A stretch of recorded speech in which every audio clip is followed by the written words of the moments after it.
Y ahora vamos a hacer algo imprescindible. Vamos a escuchar la voz de quien vive todo esto en primera persona. Hoy tenemos una gran oportunidad de hacerlo. Nos acompaña Alejandro, una persona diagnosticada del trastorno del espectro autista desde la infancia, que ha decidido dar un paso que no es nada fácil tampoco: compartir su experiencia para ayudar a otros a comprender mejor esta realidad. Desde hace tiempo trabaja en la divulgación sobre el autismo, acercando esta realidad a diferentes públicos, con un objetivo muy claro: mejorar la comprensión y con ello en nosotros el cuidado. Ha participado en distintos espacios, entre ellos una charla TEDx en su ciudad, León, y hoy viene a compartir con nosotros algo especialmente importante: su visión sobre la salud mental desde dentro y como sociedad podemos cuidar, entender mejor. Con todos vosotros, Alejandro Gayol Baltasar.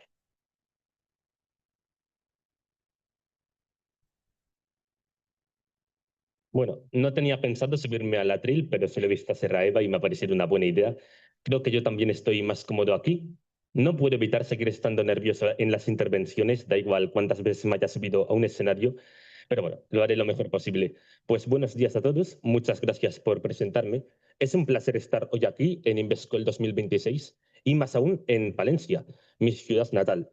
Soy Alejandro Gayol y como joven autista, como ya os he explicado, me dedico un poco a la divulgación del autismo para que la gente entienda mejor esta condición y al activismo por los derechos de las personas con TEA. Hoy no vengo a daros solamente una charla técnica o a contaros anécdotas personales con el objetivo de que simpaticéis conmigo, sino que vengo a utilizar mi experiencia, mi vivencia como una realidad que miles de personas, bueno, de hecho millones de personas compartimos y que yo creo que merece ser escuchada. Quiero que analicemos entre todos los factores que influyen en la salud mental de las personas autistas, porque esta peligra constantemente y cómo podemos remediarlo, ofreciendo espacios y adaptaciones y cuidados para las personas autistas reales que funcionen mejor. Seguramente, al escucharme, muchos hayáis pensado que no parezco autista simplemente por mi forma de hablar y mi relativa fluidez. Este cumplido envenenado, que no suele hacerse con mala intención, es el síntoma de un problema histórico que hemos arrastrado a lo largo de los años.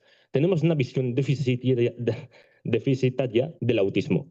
Y esto se debe a que la ciencia durante mucho tiempo lo ha tratado como una enfermedad y lo ha intentado curar.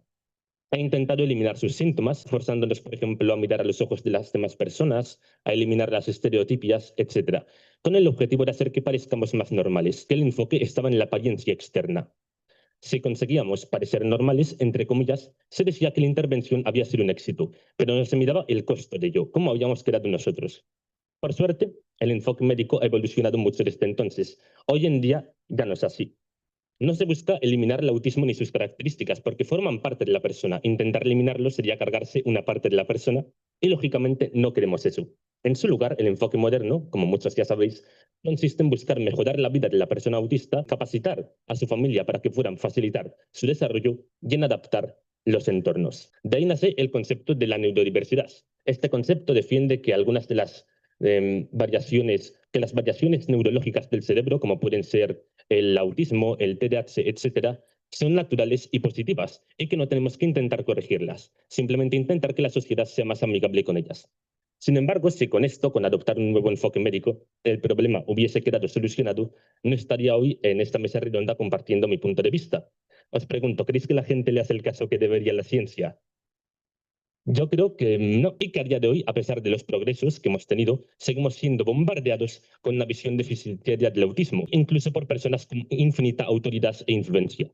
Porque una cosa es que un cuñado diga que, con todo respeto a los cuñados, que el autismo es una enfermedad provocada por el paracetamol, de forma que si las embarazadas dejan de tomar paracetamol, se soluciona y ya. Pero otra cosa es que lo diga Donald Trump, el presidente de los Estados Unidos, contradiciendo toda la evidencia científica, influyendo en millones de personas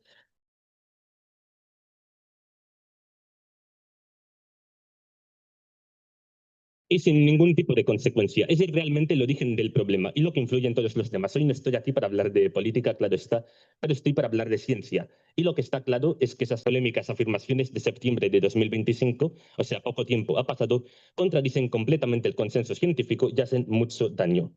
Pero aún más descabellado que las causas que se proponen, que este es solo un ejemplo, son las curas. Se ha hablado, por ejemplo, de la ingesta de soluciones minerales milagrosas, Líquidos que, ojo, no serían solo capaces de curar el autismo, sino también enfermedades como el SIDA o la malaria.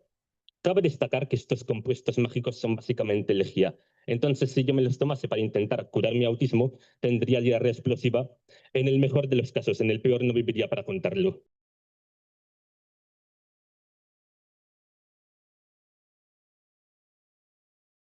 Y esto es solo un ejemplo, o sea, tienen muchísima originalidad y mucha imaginación para inventarse pseudocuras. Otras incluyen una terapia sin gluten, que aunque esta no me mataría, creo que podría quitarme las ganas de vivir. La privación sensorial prolongada, las terapias de choque, o algunos padres proponen simplemente unos buenos azotes, dado que los autistas no sabemos comportarnos porque estamos demasiado mimados y necesitamos más disciplina. Y esto se supone que es un consejo de crianza, pero es que parece sacado de 50 sombras de Grey. Dejando ya las bromas arriesgadas a un lado, a esto hay que añadir otros factores como la condescendencia, los estereotipos y la tendencia a infantilizarnos, a hablarnos como si fuéramos niños y a tomar decisiones por nosotros. Y es que esta visión deficitaria lo que consigue es que tengamos una presión constante por intentar ocultar las características del autismo para poder encajar más en la sociedad.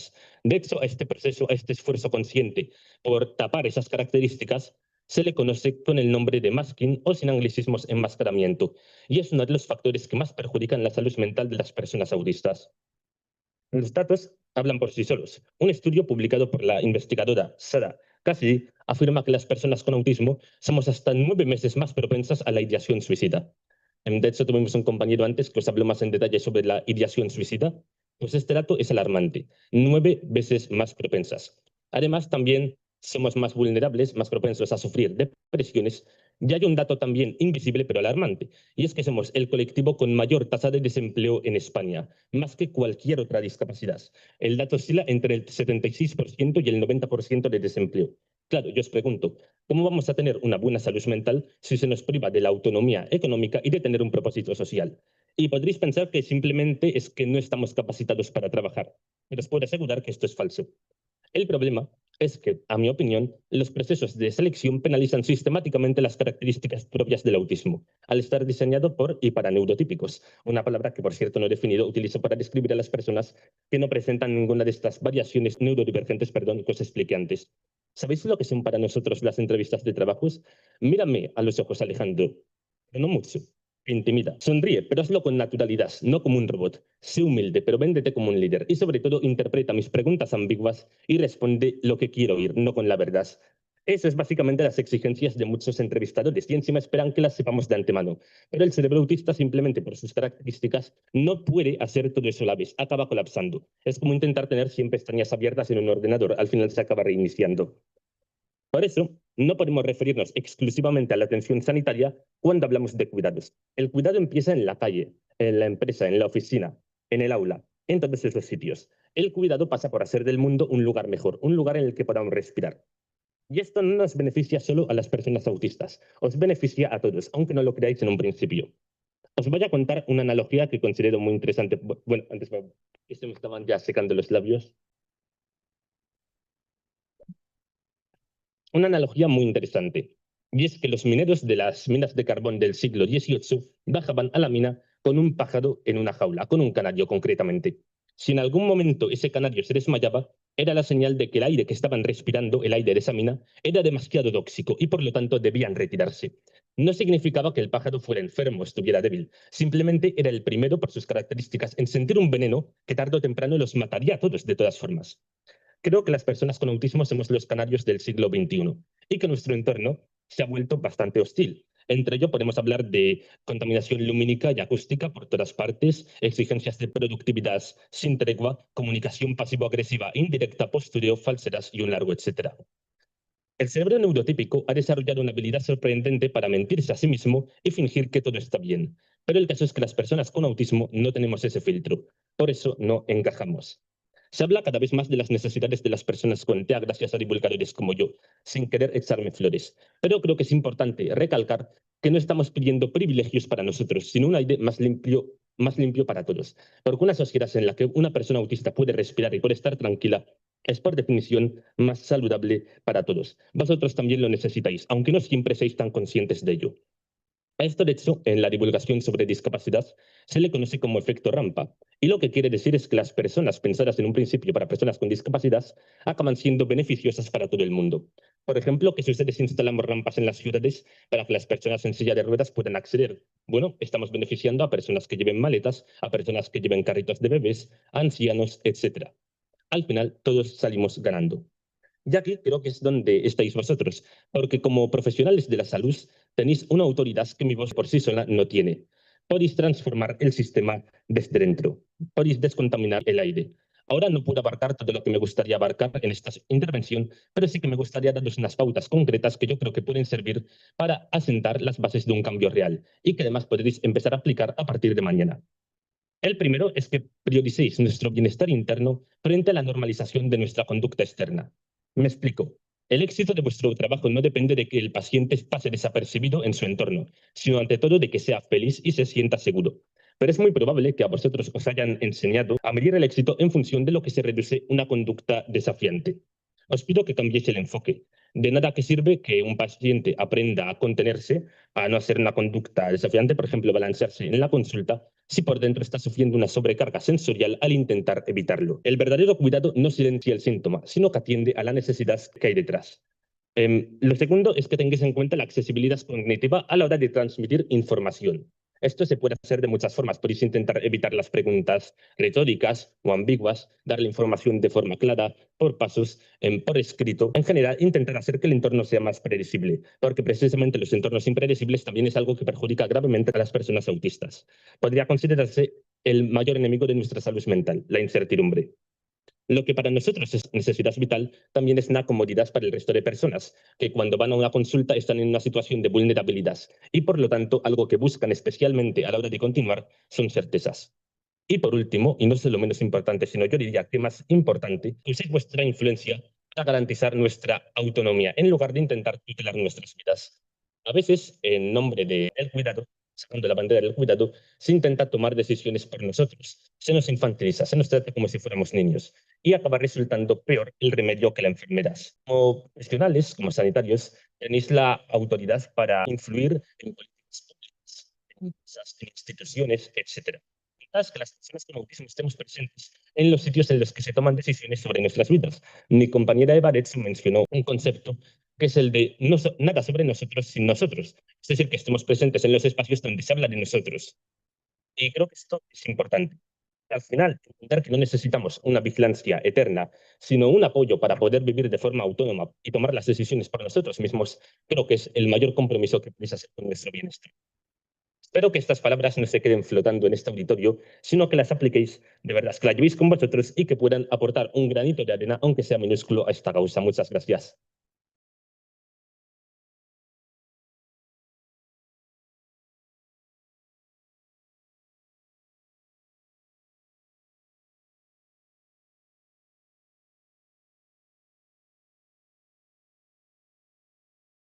Qué maravilla, ¿no? Así nos hemos quedado todos. ¿Tenemos alguna pregunta para los ponentes, para la mesa? Es la impresión. Ha habido mucho impacto en esta mesa, yo lo sé. Buenas tardes. Yo quiero daros las gracias. Gracias por compartir desde el corazón vuestras experiencias, hacernos partícipes de ellas y dejarnos con este silencio que os admira y os agradece esto. Gracias. Hola, buenas tardes. Bueno, muchas gracias a los tres por vuestras intervenciones. Tenía una pregunta para cada uno de los ponentes. Y para Alejandro, Alejandro, que has hablado del enmascaramiento de síntomas, ¿tú has vivido esas situaciones? ¿Qué tipo de síntomas han intentado enmascararte? En el orden que queráis. Alejandro. Gracias. El enmascaramiento, hasta cierto punto, lo he vivido. Y lo hemos vivido todos, creo. Algunos en mayor medida que otros. Yo, al final, desde pequeño, se me ha inculcado el autismo como algo ni mejor ni peor, simplemente diferente, pero algo que respetar, natural, que aceptar y que integrar. Y aunque sí que he tenido terapias con el objetivo de mejorar mi calidad de vida y poder integrarme un poco más, nunca he sentido la presión de tener que ocultar quién soy para poder encajar. Por desgracia, no todo el mundo puede decir lo mismo. Y algunas de las características que más se ocultan, bueno, se obliga mucho, por ejemplo, a forzar el contacto visual. Vivimos en general en un país que tiene mucho la cultura del contacto visual, y no solo eso, sino también del contacto físico, abrazos, besos. Obviamente no estoy criticándolo ni digo que esté mal, pero para ciertas personas autistas puede no ser lo más cómodo. Y es también las estereotipias. Bueno, es una cosa que mencioné antes, pero no definí muy bien, no sé si se ha visto lo que es. Son básicamente movimientos sensoriales, bueno, que hacemos con el objetivo de desahogarnos en cierto sentido, o al menos de regularnos. Estos movimientos se pueden hacer con cualquier cosa, por ejemplo, por estar así con los cordones o la tarjeta de ponente, pues puede estar así todo el rato. Estas cosas son habituales que se hagan, pero a los demás les incomoda, les asusta, y al final es normal que intentemos no hacerlo. Bueno, de hecho os voy a contar una anécdota muy interesante en relación a cómo hasta las características más sencillas, por malinterpretarse, pueden acarrear mucha confusión. Y es que yo en 2023, a finales, en diciembre, estuve en un intercambio en Estados Unidos, 20 días, con una familia americana que no me pudo tratar mejor. La verdad es que les tengo mucho cariño, fueron muy agradables, pero al principio, precisamente por estas estereotipias, movimientos que hacía con los cordones y con otras cosas, lo interpretaron como algo violento o algo peligroso, y se asustaron y llamaron a mi familia. Entonces tuvieron que explicarles en lo que consistía en realidad para que se pudieran tranquilizar. Al final, cuando creces, aprendes a que no se note tanto, pero en el fondo nada cambia dentro de ti. Tú sigues siendo tú mismo. Precisamente con toda la actividad de divulgación que hago, intento que esta clase de confusiones, de malentendidos no se produzcan, y que la sociedad cada vez sea más receptiva con estas cosas.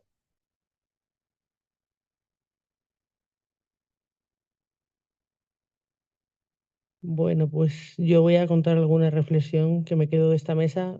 Alejandro, adaptemos esos entornos que tú estás diciendo que me parece importante. Y mucho más importante es que toleremos, ¿no? Que fomentemos esa tolerancia y apostemos, por supuesto, por esa evidencia y por esa ciencia que decía él. Transformemos en la medida de lo posible. Somos enfermeras, lo podemos hacer, pero además casi moviendo un dedo. Transformemos hacia un cambio real y fomentemos el bienestar y un ambiente seguro, sin estigmas, para los pacientes de salud mental. Soy Alejandro Gayol, soy un joven con autismo y me dedico pues eso, a la divulgación del autismo con el objetivo de que la gente entienda mejor esta condición, y al activismo por los derechos de las personas con TEA, pues para intentar eliminar los estigmas, los prejuicios, los estereotipos y que los entornos estén más adaptados a nuestra condición. ¿Qué mitos crees que existen sobre el autismo en nuestra sociedad? Te podría decir infinitos. De hecho, en una charla que he hecho también hice una sección dedicada exclusivamente a abordar los mitos. Por ejemplo, uno de los más comunes es el de que las personas autistas no tenemos empatía, que no somos capaces de ponernos en el lugar de los demás.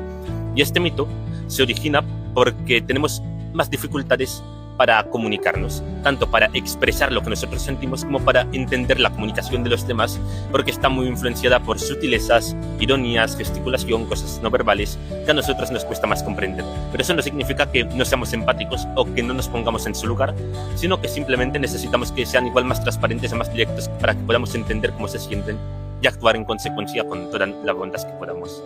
¿Y crees que las personas con autismo necesitáis apoyo de salud mental que no recibís en muchas ocasiones? Sí.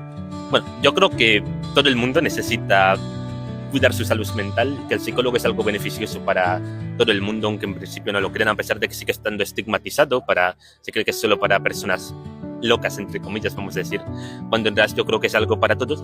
Yo creo que en el caso del autismo más todavía, por el hecho de que la adaptación, la integración cuesta más, hay más estigmas. Hay, por ejemplo, somos más propensos como he dicho en la charla, a la ideación suicida, también a sufrir acoso escolar, a la depresión, y con el objetivo de prevenir todos estos problemas, yo creo que siempre es algo recomendable. Según la persona y las circunstancias, pues igual en mayor o menor frecuencia, pero siempre viene bien. Y si nos está viendo alguna persona con autismo, ¿qué consejo le darías? Bueno, te diría ante todo que a ver cómo explicarlo. Tienes que vivimos en una sociedad que por desgracia no nos termina de entender lo bien que debería, pero estamos consiguiendo avances, estamos consiguiendo progresos. Cada granito cuenta, así que no intentes hacer esto el enmascaramiento de un esfuerzo consciente de ocultar tus rasgos y tus características con el fin de encajar. Que te sientas orgulloso de quién eres, que si alguien no es capaz de comprenderte es su problema, no el tuyo, pero que estamos construyendo entre todos un entorno que va a ser mejor y en el que podrás ser más libre y que no te sientas, bueno, que seas fuerte si sufres algún tipo de discriminación, de inadaptación, depresión, y que, por último, que si algo de esto te supera, pidas ayuda cuanto antes, que va a haber mucha gente buena dispuesta a ayudarte. Pues muchísimas gracias por tus palabras y creo que eres un ejemplo a seguir. Y nada, un placer, Alejandro. Muchas Hasta la gracias. próxima. A ti.